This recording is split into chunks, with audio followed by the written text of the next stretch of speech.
My name is Randy Howell, and you're listening to the Faith and Fishing Podcast.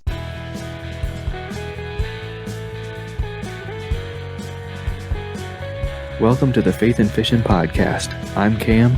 And I'm Robert. In every episode, we're bringing you faith stories and fishing memories from some amazing members of the fishing community. So join us as we shed a positive light on all things faith and fishing.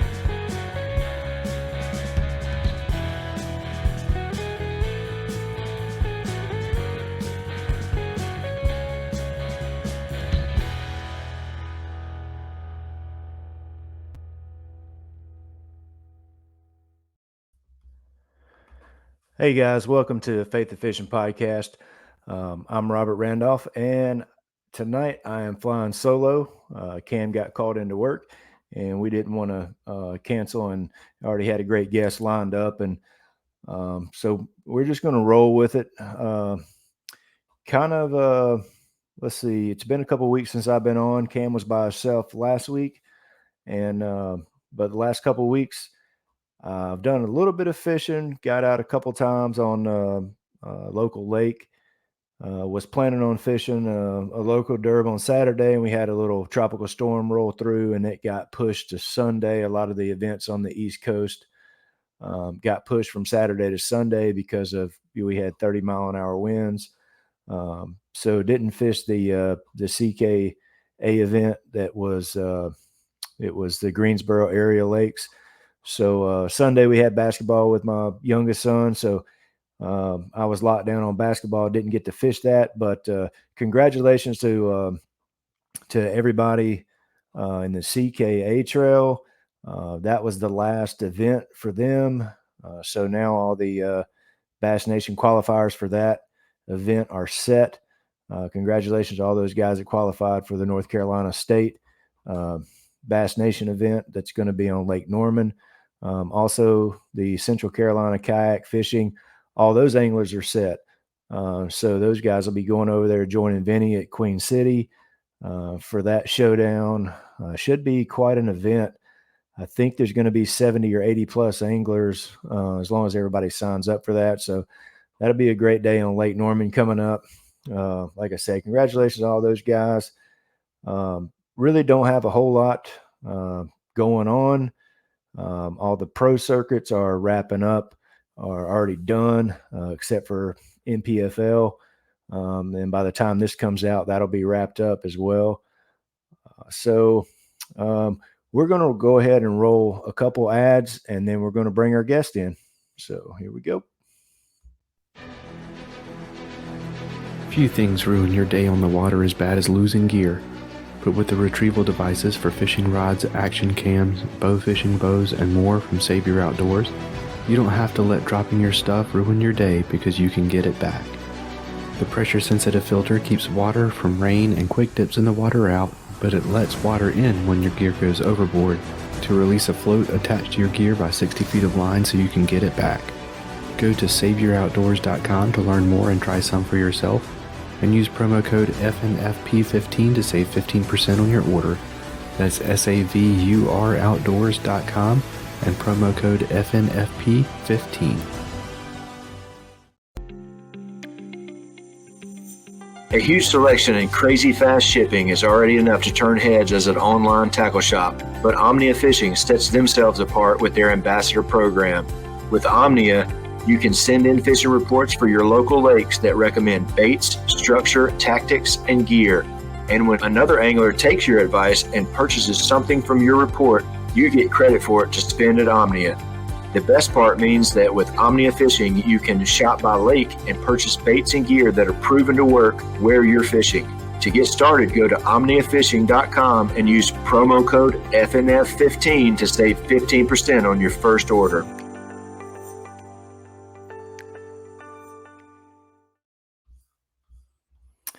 All right, guys. Well, tonight we have the pleasure of really what's become one of the faces of kayak bass fishing. He's one of the hosts of KBN, and he's probably the better looking of the two. At least he says so. And so we're going to bring in Jeff Malott. Hey, buddy. What's up, man? Better looking of the two. I don't Hey, have a beard, not so maybe much. they can just see my face. Maybe that's the deal. Maybe that's it. Maybe that's it. So introduce yourself to anybody that's been living under a rock. We have a lot of kayak listeners, but we also have a lot of boat anglers as well. Introduce yourself and kind of tell them about Jeff Malott.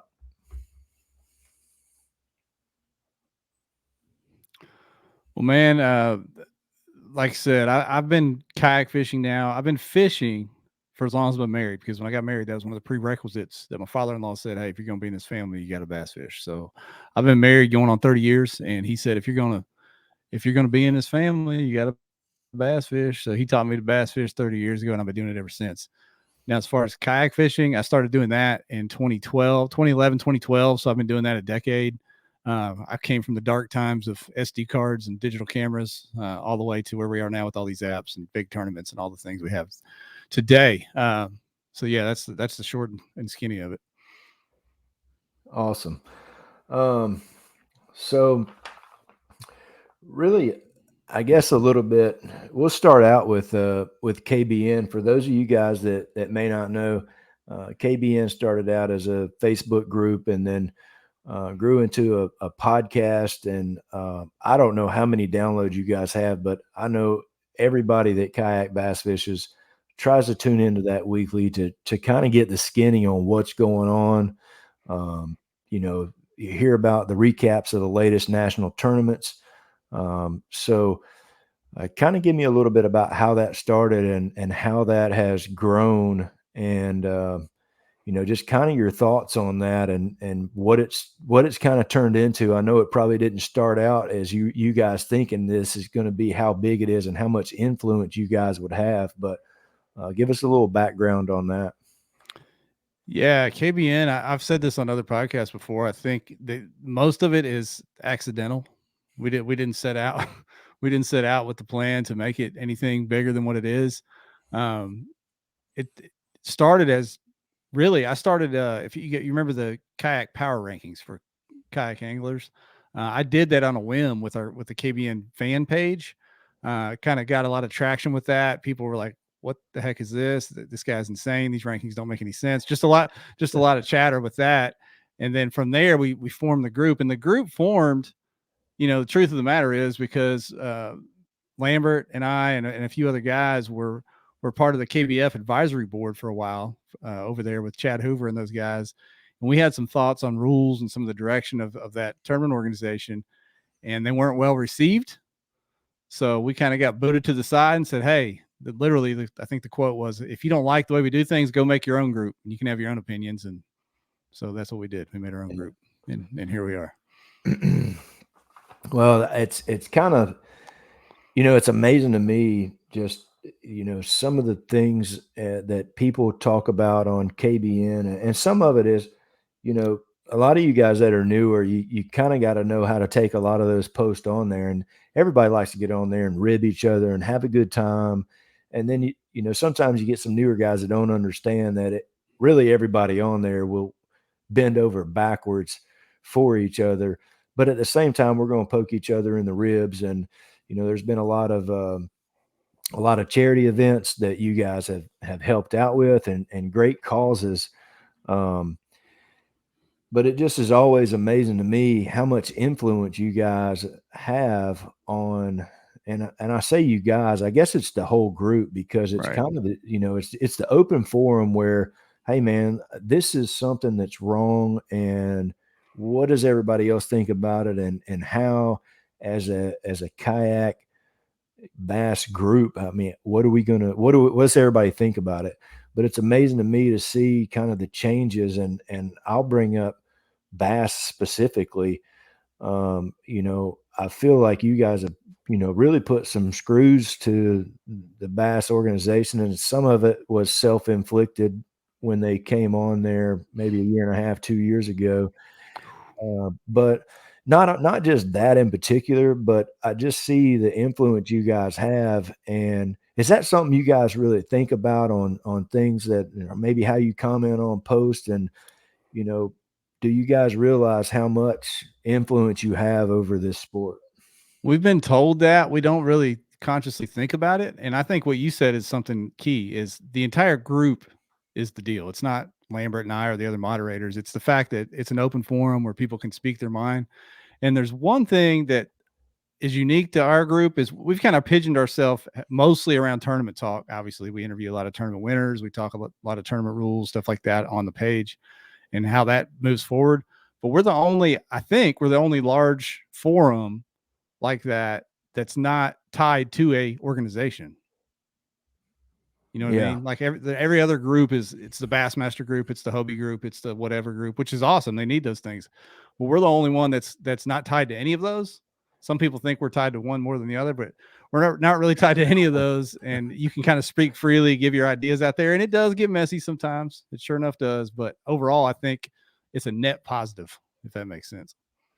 Yeah, I totally agree with that. And it took me a little bit. I got into this at really about 2019. So I'm relatively new, and speaking of some of you guys have been around, 10, 15 years doing this.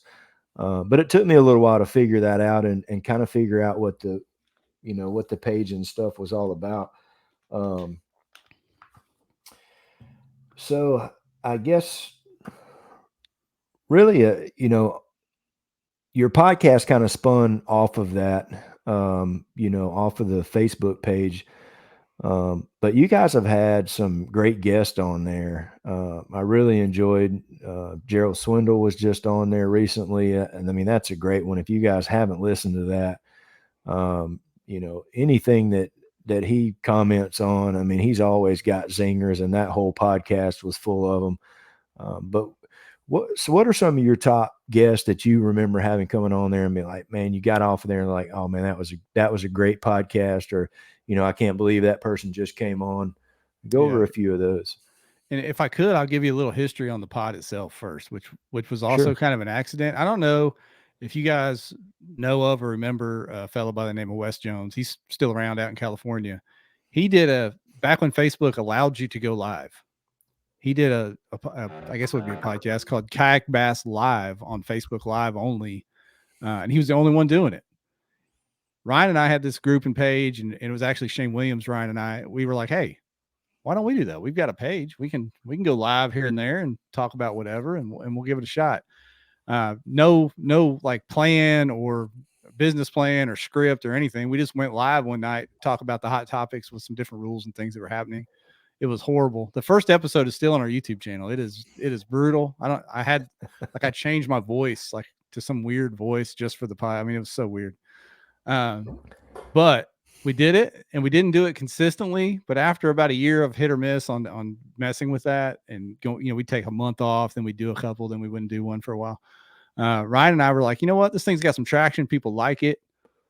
Let's start pushing, the pedal to the metal. And we started trying to upgrade our software, figure things out. And, now it's, we're on StreamYard right now. It's so easy as compared to when we got started. So yeah, it just kind of grew from us just throwing something against the wall and see what sticks. And here we still are doing it. I guess it's 5 years later, still doing it. Can't believe it.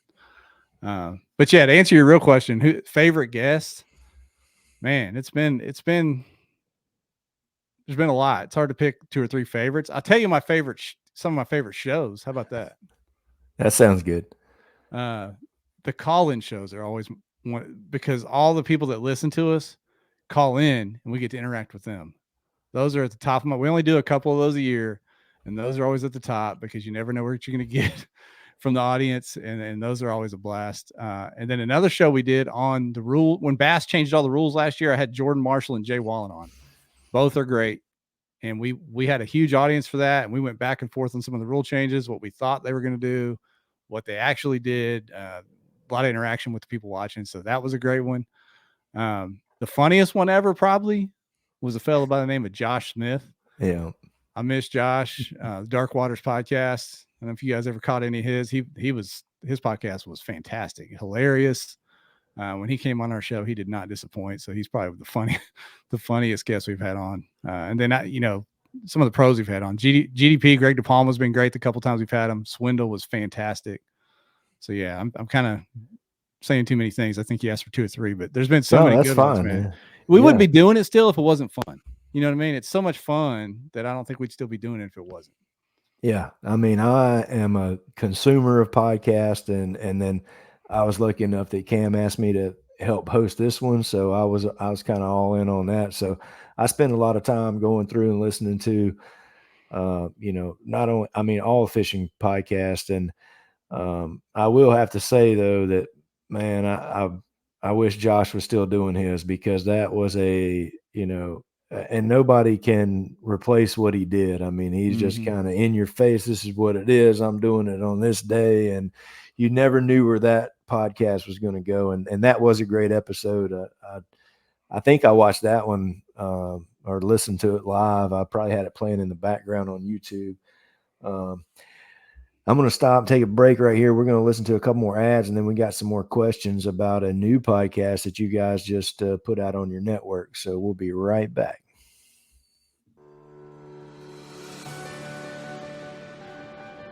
If a fly rod is your weapon of choice, check out Atollas. Their Fly Caddy is the most convenient way to get your favorite flies to the water, or just keep them handy by clipping it to your hat, truck visor, backpack, rod case, or just whatever. You can also bundle it up with flies from independent fly tires that Atollas has teamed up with through their Fly Light project. Choose from bundles specializing in redfish, carp, saltwater, or freshwater. Head over to atollas.co, that's ATOLLAS.co, to get your Fly Caddy today and use promo code faithnfish15 to save 15% on your order. That's faith the letter N, fish the number 15 at checkout for 15% off.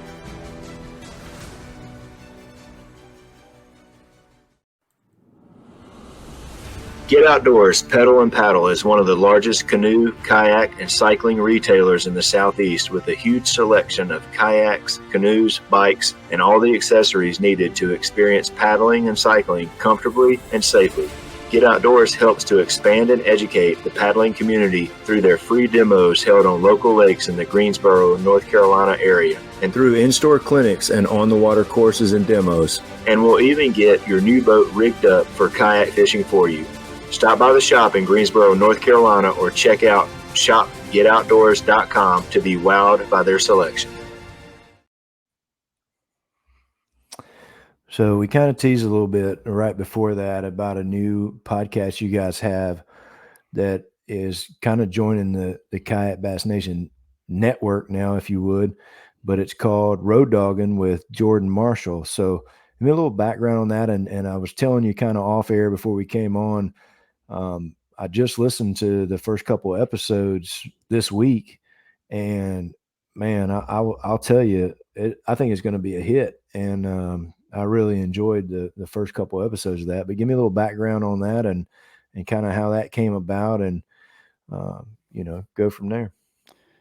Well, Jordan has been one of our moderators on the group page almost since the beginning. He's been on there for a long time. He's been part of our, weekly chats about how to kind of take care of because believe it or not, we do moderate the page. People think it's a free for all, but we do keep it in the guardrails somewhat. So Jordan's been a help with that. And he's been a friend of mine for a lot of years. He's real good friends with Ryan Lambert. Ryan fashions himself as some sort of a mentor for Jordan, I think. So he's tried to help Jordan along the way with marketing and how to promote your sponsors correctly, things like that, which Ryan's fantastic at. So that's a good mentor to have.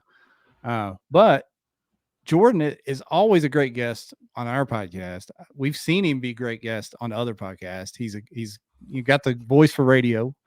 He's a good talker, good storyteller. So he'd been talking to Ryan about this idea he had to possibly get in the podcast game. So we all three got together, talked about expanding. You called it the Kayak Bass Nation Network, and you're closer than what you think because we're about to do a rebrand because we're adding some more shows, perhaps. I don't want to say too much yet because we don't have some things finished up to where we have some more shows coming maybe 2024 timeframe. But for now, Jordan wanted to do Road Dogging. He wanted to do bi-weekly episodes, start off recording them, but I think he's going to end up live. But he just wanted to tell his story because for those of you that don't know Jordan, he is a true road dog, a road warrior. That guy fishes 50 tournaments a year. Every weekend he's gone somewhere. He'll decide on a whim, just like last weekend, to drive down to Sam Rayburn and fish the BOS event last minute, cash a check, and drive back home. So he's a true road dog, sleeping in his truck, sleeping in some shady spots. He's met a lot of interesting people. And the idea of that show is to bring some of those stories from the road and some of those interesting people that may not always podium, that you don't always see winning money at tournaments, but they're definitely out there on the road, living that life and having fun experiences. And George just bringing that kind of that flavor to us. So it's been good. Yeah, if you guys hadn't checked that out, the first couple episodes, I mean, the stories and, we were talking a little bit before, it's a little bit on the longer side, but dang, I mean, I got to the end of it and wished there was another hour of both of those episodes. And it's so entertaining just to hear. And I think the people that are in the sport of kayak bass fishing really are in the sport for what Jordan is talking about. It is these meetups, or you're sitting around a campfire somewhere, or you've shared an Airbnb with somebody, or you guys all met 10 people up after you got done pre-fishing and through cornhole. And it's just all these experiences is what makes kayak bass fishing what it is. And yeah, it's great if you get lucky enough to cash a check and you do well in some tournaments. That's great, but that's not the real reason that most of these people do it. Now, that's the reason that some of the top guys do it and gals do it. But, most of the people that are entering these tournaments, even on the national level, you're going and you're paying the money and you're entering these tournaments so you can have the experience of, hopefully you're getting there a day or two early so you can kind of hang out. And it's really the whole 4-day experience. And, like I said, if you get in the top, or you have a chance to cash a check, that's just, a little bit of icing on the cake. But so if you guys are doing these tournaments and you're signing up and you're paying your money, I'm telling you, this is a podcast that you're going to want to listen to, and it's going to be entertaining for you. Yeah. I think one of the cool things he's doing is, like I said, we're interviewing a lot of tournament winners. There's other podcasts doing that. But some of these guys that are really good anglers and really good just humans, they don't get the airtime or the publicity that they deserve. And Jordan's kind of bringing that, like the fella he just had on, Marcus Grubbs, that driving from Indiana to fish the Tennessee Bass Nation Trail. Really good angler, but you don't really hear his name on the big national podcast or anything. Jim Ware, one of the best guys you'll ever meet out there. His buddy Eric Thomason that he had on his first one. Fantastic guy. And they'll pop up on podcasts here and there, but I think it's cool to let the anglers, like you said, that may not be always up there cashing checks or fighting for the national AOYs, get their story out there and get a little love from the community. Yeah, exactly. And I think it goes back to what you were saying about your call-in show. And what I always enjoy about the call-in show is a lot of times when they call in, they will have StreamYard, or they're able to do it on their phone, and you're able to see somebody's face, and even if you can't see their face, you can hear them talking, and you see all these people post, and you read their comments, and these people by name, but you don't know their voice and you don't know their face. So it's always fun for me on the call-in shows on KBN is to put voices and put faces with the names that I see in chats and that everybody's commenting on. And that's so cool on those shows. And I think those first 2 episodes that I listened to with Eric and Jim, it's like, I've seen those guys comment on things, and I know their names from KBN, but I never knew really who they were. And to get, a little bit more background on those guys. And then now when they comment on something, you at least know kind of, okay, damn, that dude, okay, I've listened to that, and that dude really knows what he's talking about because he's been doing this for X number of years. Or, you heard the story about when they went to, wherever, Toledo Bend or wherever. And, you get to know some of these people that you've always seen their names on KBN and other forums. But that's one of the things that I really like about it. Isn't it interesting how different people are from what you think from reading their comments versus them on camera or whatever? Isn't it funny? It is. And it's that I can't tell you off the top of my head, but there are a few, like I'm sitting there on the KBN, year-end call-in show or summer call-in show, whatever it is. And I'm like, I never would have thought that dude sounded like that, or it's just crazy to me. You know what I get is everybody says, man, Everybody thinks I'm short when they meet me in person off the podcast. That drives me nuts. So, okay, funny story, because this year I haven't really done a whole lot of national trails. Last year, I made the drive. So we're around Raleigh, so we're East Coast, and yeah, I got into some of the local stuff pretty good, and then when 2022 rolled around, oh, I'm sorry, this would have been 20. I don't know. I think it was 22, but post COVID or pre COVID? I don't. Well, the first Hobie was at Toledo Bend. Okay, So yeah. I think that was last year. Yeah. So it rolls around, and I'm like, you know what? I'm going and I'm fishing some of these suckers. So I signed up for Toledo Bend, made the 16-hour drive, got there on Wednesday, pre-fished. I remember getting to the captain's meeting, and I saw you and Lambert roll up, and I'm a big guy too. I'm six. Well, I used to be 6'4". I'm probably 6'3" now, and 250. So I'm about the same size as you guys. But I'm like, damn, both of those dudes are a lot bigger than what you would think.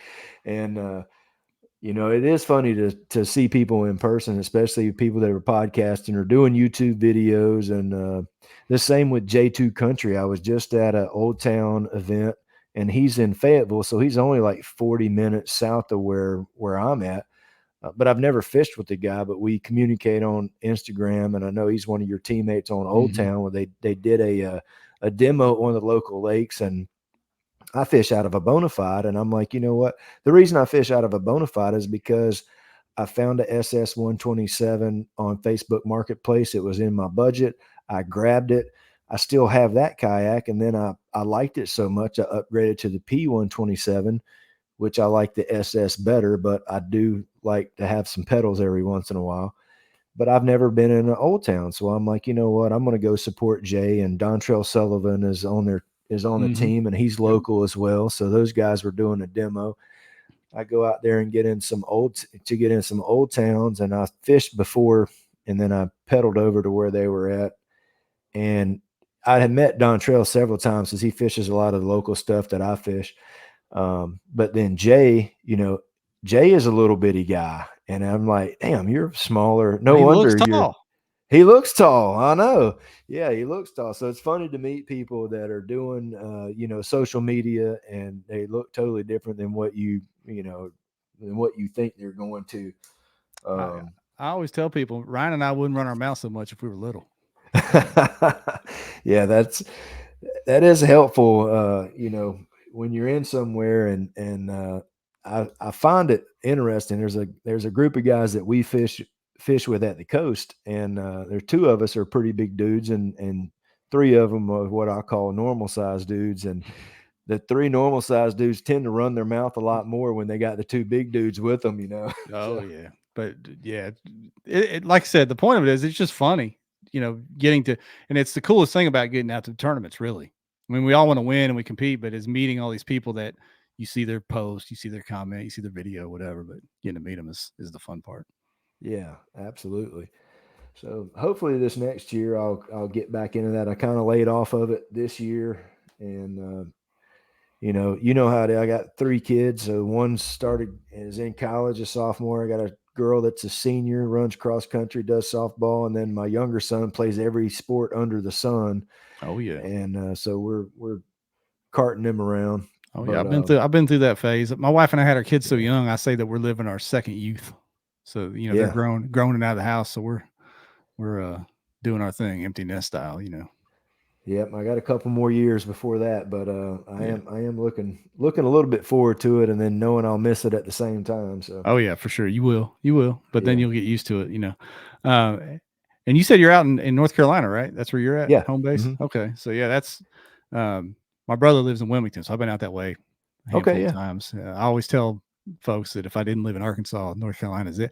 It reminds me a lot the landscape in North Carolina, except you guys have the beach close by and we don't. So yep. So we got we're about 2 hours from Wilmington, and then you got about maybe 2.5, 3 hours to the mountains in Boone. So you got kind of the best of both worlds. And Wilmington's super nice, and we were lucky enough to get a beach house in Oak Island, which is like maybe 30 minutes south of Wilmington. Oh yeah. And so we've been able to do a little bit of inshore fishing this year off the kayak, and I was hoping to get down there and chase some bull reds this fall, but I haven't gotten to match up, and I'm afraid there's only a couple weeks left of those bull reds running up in the rivers there. But we'll see if I get to do that or not.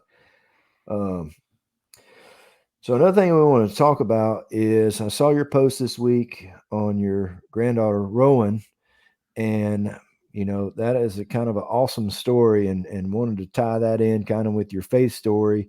But I know that it did a little fundraiser, and I can't remember if it was a tournament. I think it may have been to kind of raise some money for that. But give us a little bit of background for those people who may not have been following that story, and the good news that you guys got this week.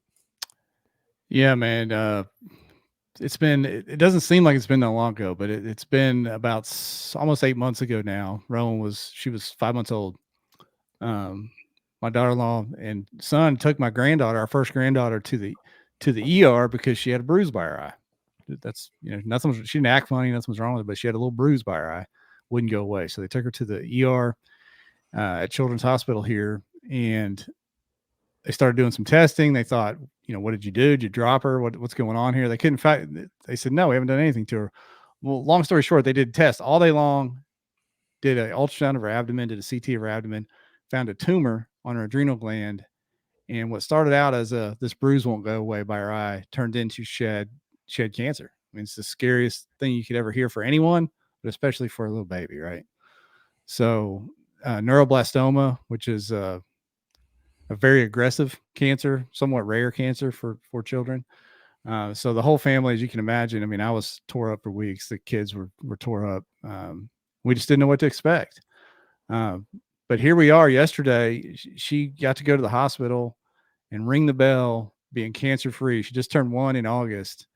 And let me take a deep breath for a second. I just can't believe that.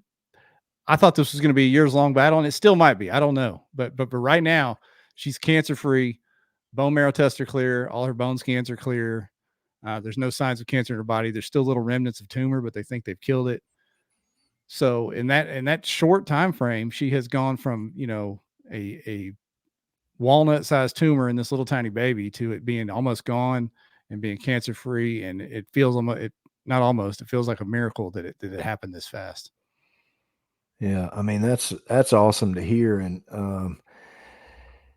you hear that as a parent or a grandparent, and I think everybody listening at this point, even the younger guys have had cancer touch their lives, either in your parents or your aunts, uncles, and sometimes it's the younger folks and the kids. But you do think that your mind just goes to the worst. That's just human nature, and to have an outcome like that, is something that's pretty special. And I'm glad that I'm glad that there are the outcomes like that, because there's so many outcomes that they're not as fortunate, and hopefully it'll give some other people some hope that maybe have just got some news like that it does happen. And I've had it go both ways in my life. I've had it, my father died of melanoma, and that was pretty quick from when he found out to when he passed away. But on the flip side of that, I've had other people that in my life that have had it and are still here today. So, that's always an awesome thing. And we'll just lead right on into, because I think that's such a big part of the cancer talk and beating it and dealing with it is, what about your faith, and kind of tell us your faith story and how you came to believe what you believe in, and fill us in on that. Yeah, I came to be a Christian back when I was a young teenager, really because of both my grandparents. My grandmothers specifically, my grandfathers had passed away young, but they kept me in church. They'd always give me a quarter, send me to church to give to the offering plate, that kind of thing, that kind of corny thing. But it was important then. And when I got married, my wife said, hey, if we're going to be married, this is important to me as well. So we're going to stay in church. We're going to continue to grow in our faith and with our family. We started having kids young, but that has always been an important part of my life. But I always say it's easy to have faith when things are going good, but when things don't go so good, it's a real gut check. And we've had a few things happen in our life. Everybody does, but this one with little Rowan, you really have to kind of catch yourself and say, hey, why this little baby? Why this little baby? And the only thing you can do is have faith at that moment, because you can't make sense out of that. You can't reason with it. You can't really ask those kind of questions. You just have to have faith that there's a plan. And I'll be honest, as upset as I was, within a few weeks, I just had this real calm, and I kept telling my wife that Rowan has a special plan in this world. There's a purpose for her. She's going to do some special things later in life. And I know the only reason I had that kind of peace is because of God, because of the Lord putting that on me, because, I'd have just fallen apart if it was just me. Yeah, absolutely. And I think that's one, great thing about being a Christian is you can have all kinds of things not go your way. And people are dealing with stuff every day, Mhm. and to have that to go back on and just know that you can put it in the Lord's hands and have a little bit of peace and be able to sleep at night, no matter what's weighing on you, is a great feeling to have. So we'll go back to a little bit of kayak stuff. I had a question written down here. Where do you see the sport of kayak bass fishing in 10 years on the national tournament side? What do you think that landscape looks like in 2033? Well, I'll be honest with you. I've had a lot of thoughts about this over the last few years, because it's kind of like the stock market. We've seen a big bull run, right? It's been running up fast. But I'm not so sure that in 10 years, it doesn't look a lot like it does right now. I think there's a big thing holding it back, which is the ability to live stream. It's so cost prohibitive to do that in the kayak. I mean, maybe as technology gets cheaper, that can happen, but I don't know how much bigger it can get from here in the next 10 years, to be honest. We may get slightly higher purses, slightly higher turnouts. I don't know. But people keep clamoring for a pro circuit, elite field. I just think we're a little ways from that. Yeah. Yeah. And I think even, people talk about a pro circuit, but even the boat side is not a true pro sports. They're paying. You're paying money, to be involved in that. And really pro sports, pro baseball, pro football, those guys are getting paid out the wazoo because you got the TV support and the advertising to support that. But I agree with you as far as the live streaming goes, and being able to put together some product that, can be live streamed on, whether it's TV or whether it's a different platform in 10 years. I think TV may be dead in 10 years, but there's going to be some type of live streaming that carries live sports, because that's the only thing right now that's keeping TV afloat, I feel like, is the live sports. Oh, if it wasn't for the games, ESPN would be dead. If it wasn't for the actual games, right? Yeah. Oh, yeah. There's no doubt about it. I mean, used to, and even the games, I'll be honest, now I'll sit down and while I know you like Arkansas football, I'm originally from around Nashville, Tennessee, so I follow the Volunteers. And, if the Vols are playing, I'll sit and I'll watch that game. If it's anything else, and I've even gotten that way with the Atlanta Braves for the most part, I will go on YouTube because somebody puts together clips of all the highlights and all the pertinent things that you need to see during that game. And it takes me about 15 minutes to watch that whole game. I did that with the basketball team last year because they were giving me anxiety every game. I'm like, I'll just watch it after. I can't do this anymore.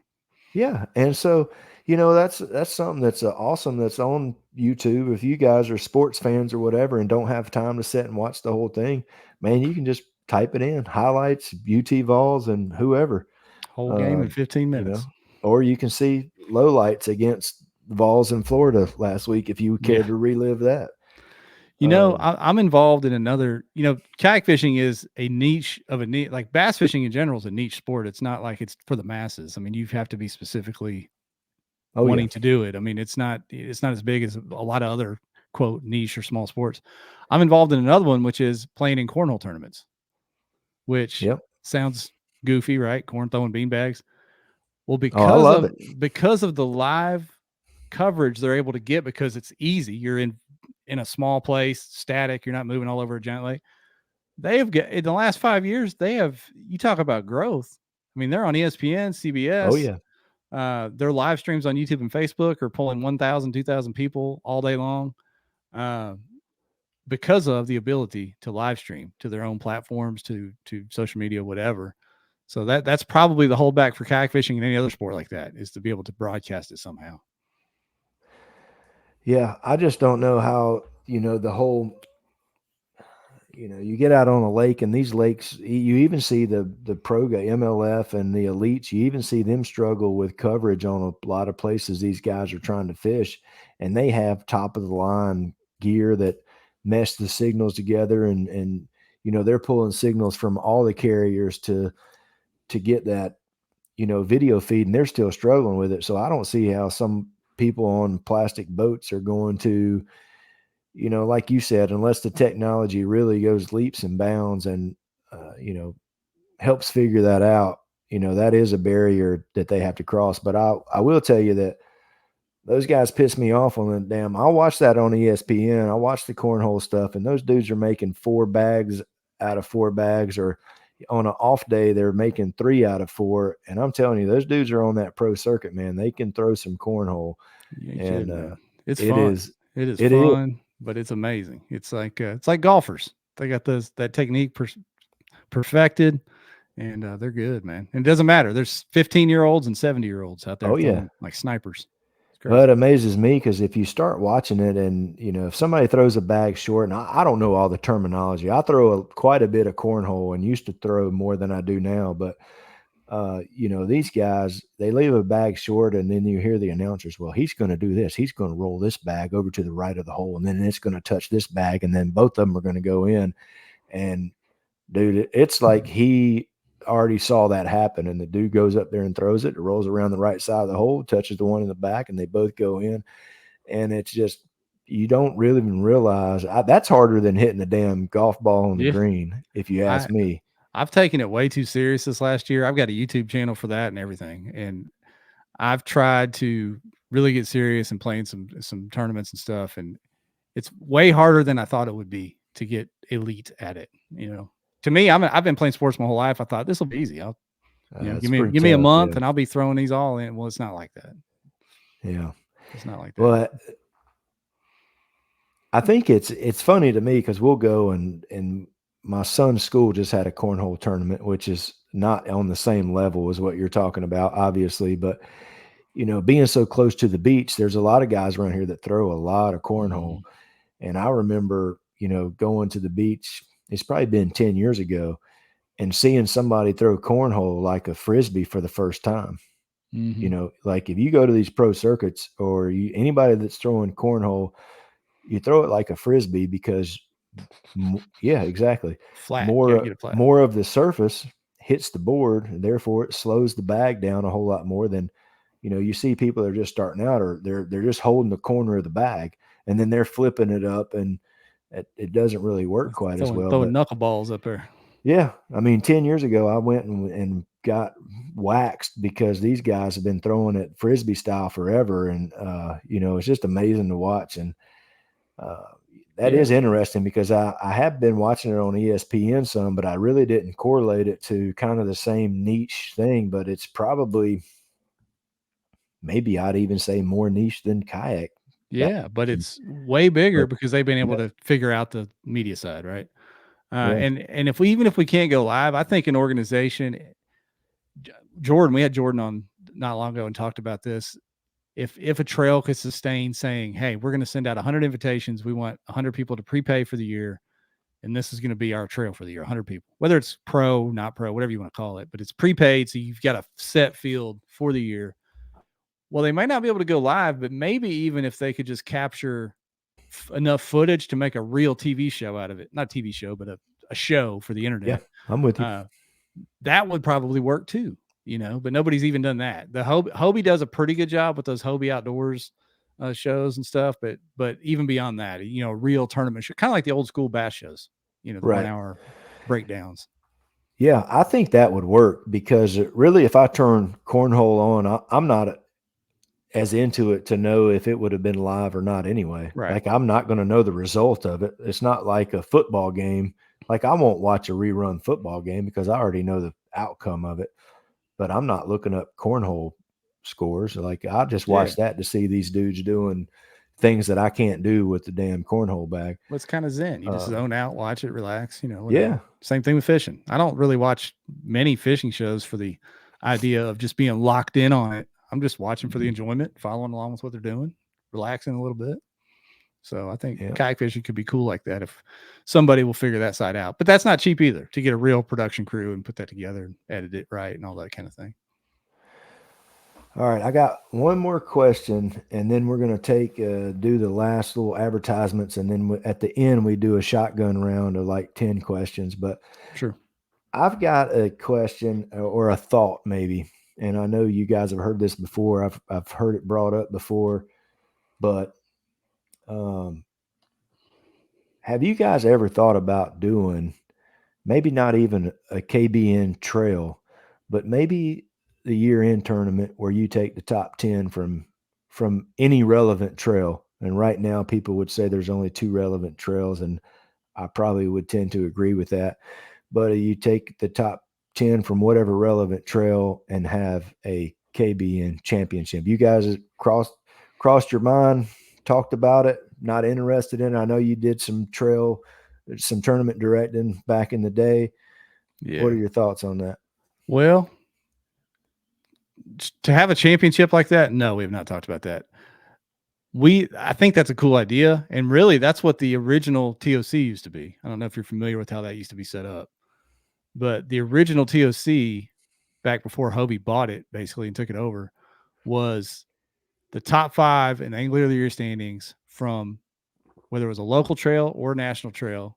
If you were in the top 5, you got the invite, and that was it. And that was the original TOC.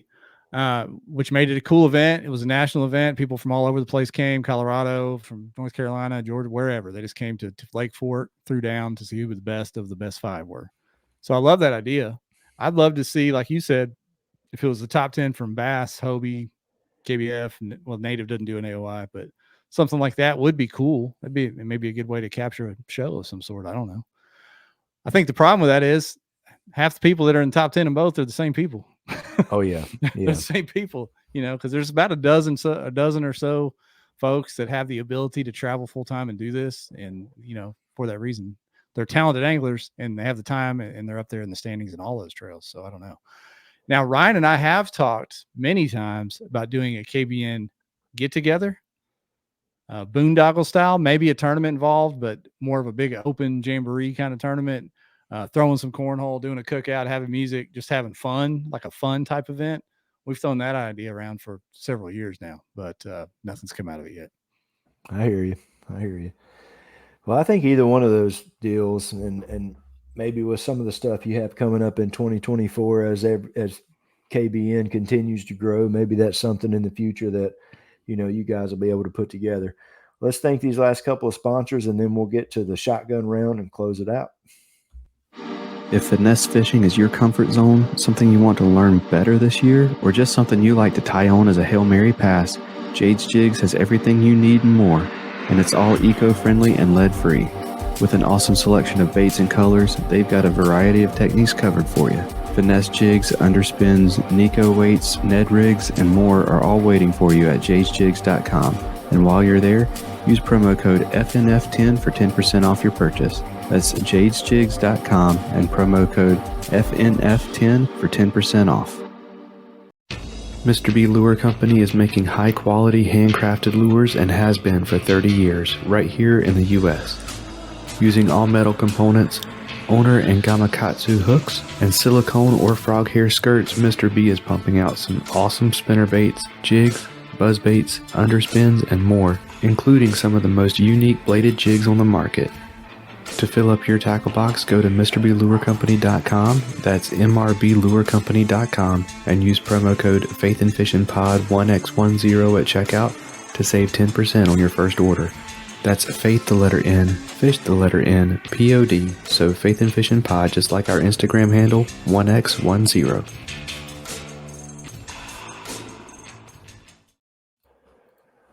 All right, guys. So we got about, I think, 8 or 9 questions, and I call it shotgun, but it's really not shotgun. We can talk about them and go from there. So, number one, what's your favorite scripture?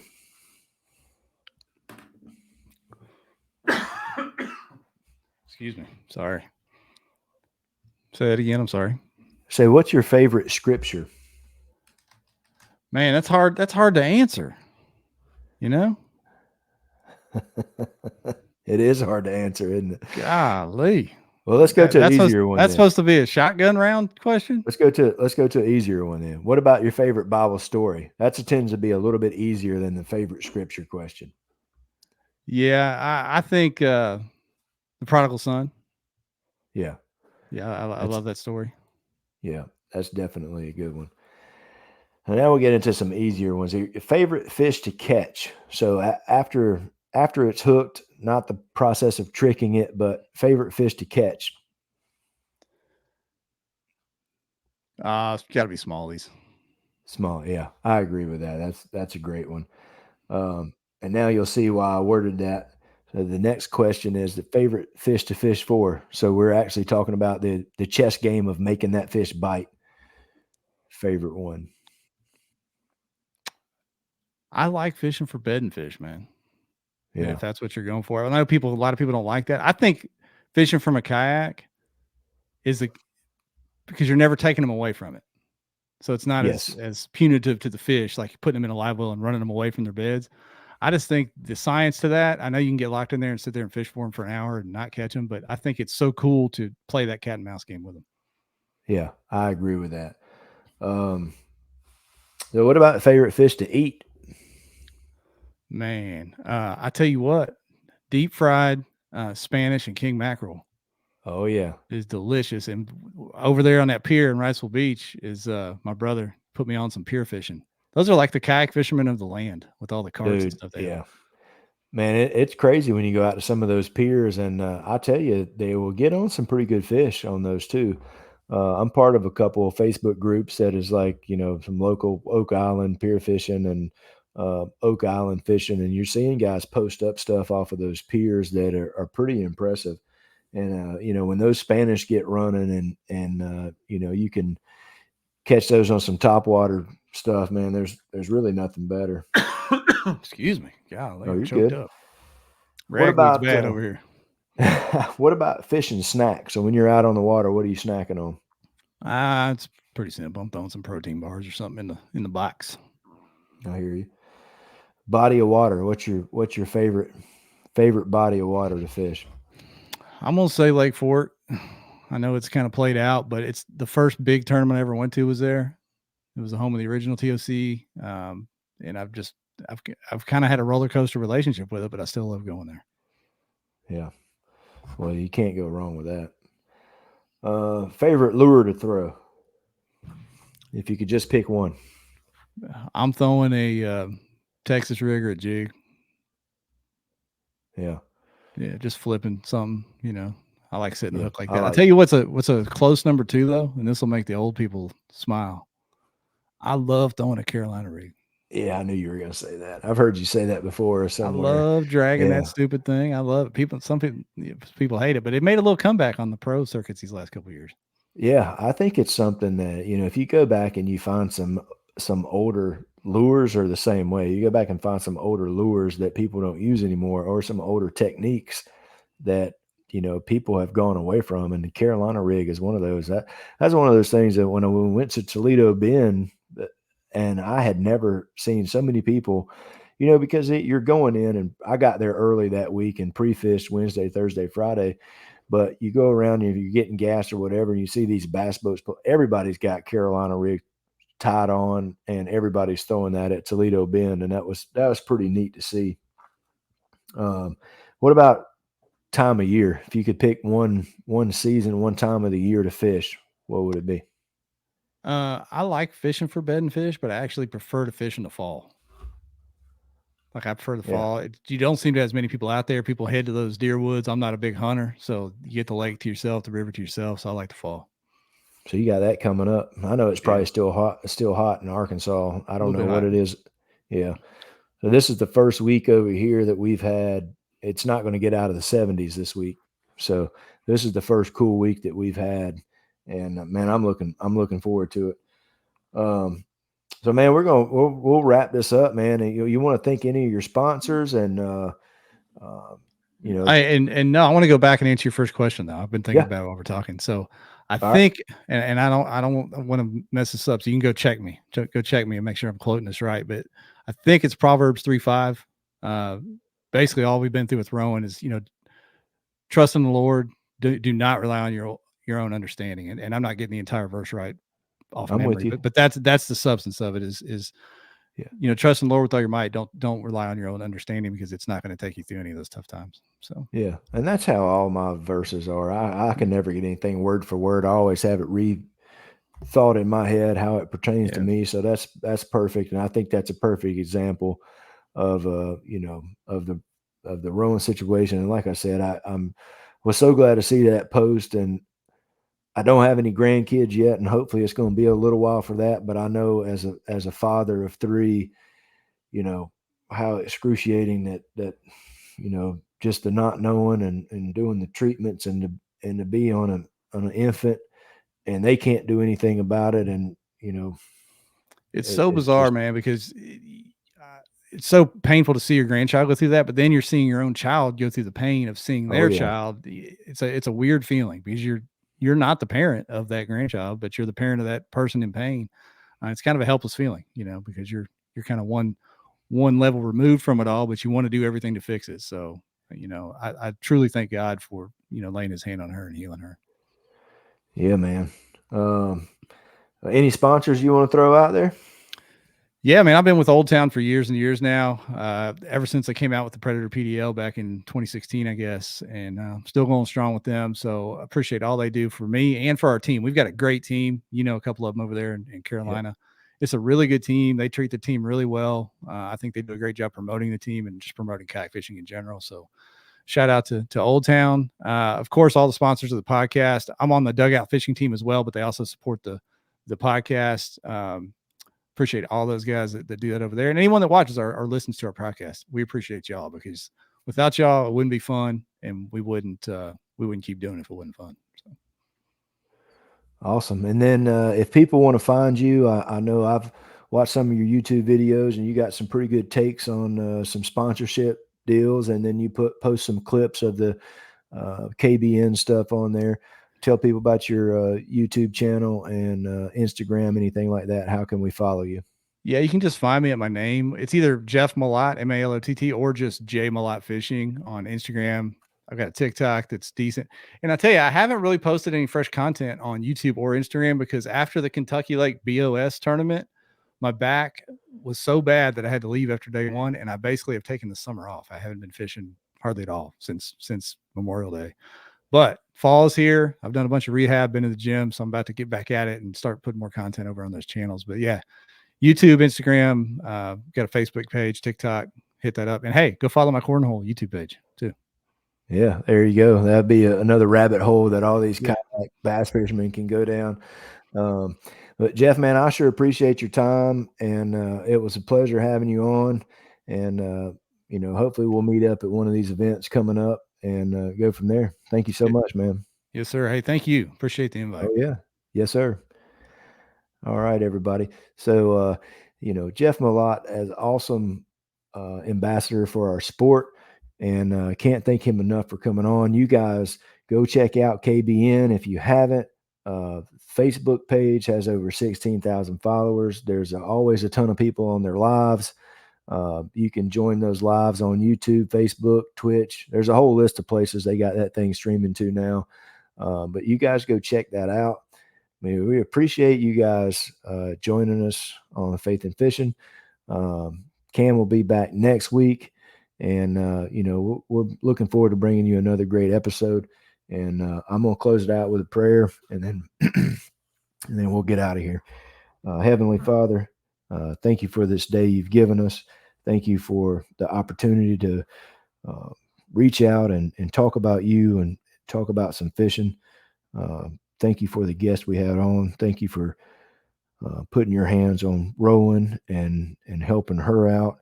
And hopefully you will continue to comfort the Malott family and Rowan and hold them close to your heart. And please forgive us of our sins. In Jesus Christ's name we pray. Amen. So you guys take it easy. We'll see you guys next week. And that's it. Thank you for listening to the Faith and Fishing podcast. Faith and Fishing is produced and hosted by Cam Steele and Robert Randolph and is sponsored by Savior Outdoors, Jay's Jigs, Get Outdoors Pedal and Paddle, Mr. B Lure Company, Atollas, and Omnia Fishing.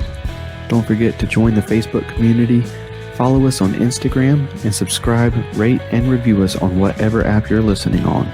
That's going to do it for this episode. Y'all take care, and God bless.